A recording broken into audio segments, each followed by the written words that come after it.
今次又係一間好耐冇嚟嘅鋪頭，東京第一名嘅拉麵屋島。今次我點咗呢一款特上版嘅白醬油拉麵，先不湯嚟望下白醬油嘅呢一款呢，就唔會好似醬油款咁深色，呢一款就呈現住淺啡色嘅。不過呢一款密度都唔低，所以都唔算話好通透。最初飲落去嗰個感覺就係，咦，有啲都係松露味喎，但係個松露醬係未撈落去嘅喎。不過呢一個松露味唔算話好勁，之後就會 feel 到呢一間鋪底湯嗰個味道，感覺上就係動物係會有雞，亦都會有豬。不過呢一款味道我嗰個感覺係用一啲海味嘅元素喺裏邊，例如係蝦乾啊、昆布之類。所以呢款底湯嗰個味道呢，真係夠晒出，而且層次感都好夠，鹹甜香味一齊晒。喺底湯味道過咗之後，就會有埋白醬油嘅味道出嚟。呢一股白醬油嘅味道唔會好弱，唔會輸俾個底湯，味道都係以翻鹹香味為主。另外仲有啲酸味，係恰到好處嘅酸味，所以成個湯嘅平衡相當之好。跟住望下麵條嘅部分，呢款應該係同醬油拉麵同一款麵嚟㗎，都係幼麵，形態就係直麵，形狀都係四方形，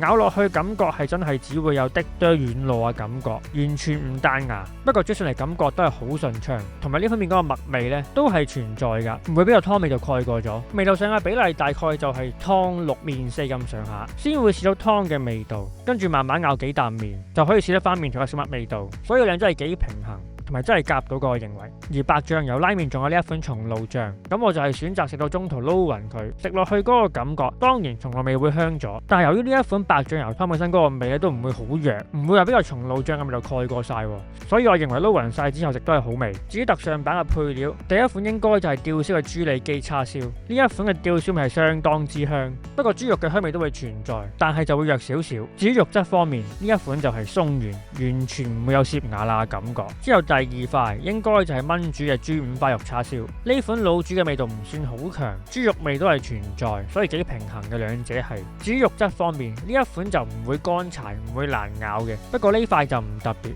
普通啲。之後第三塊呢款有啲似係炆煮嘅豬肩肉，呢一塊咬落去感覺都係好鬆軟，不過就有少少乾嘅感覺。至於味道方面，呢一款就係純豬肉味，所以我認為都唔算好特別。之後第四塊就係呢一款應該係煙燻嘅豬髀肉，個煙燻味超級香，不過呢款肉質就會乾少少，但都唔會攝牙啦，好味嘅呢一款我認為係。之後仲有肉雲吞同埋蝦雲吞，兩者發揮都係正常，個餡嘅味道都係香嘅，雖然就唔算係一啲好特別嘅雲吞，不過我認為就係好食。之後仲有筍同埋味肉，呢兩樣嘢都係唔錯，好味嘅我認為。筍就筍味夠香，蛋就雖然老嗰個味道唔算好入味，不過蛋黃狀態算係幾理想，同埋都係夠味嘅，所以特上版配料整體上都係好食。如果都係唔夠食嘅話，可以選擇點埋呢款隻燒叉燒檔。對呢間鋪有興趣嘅話，可以撳翻下面嘅鏈接去睇呢一間鋪同埋呢間鋪嘅醬油拉麵嘅詳細介紹。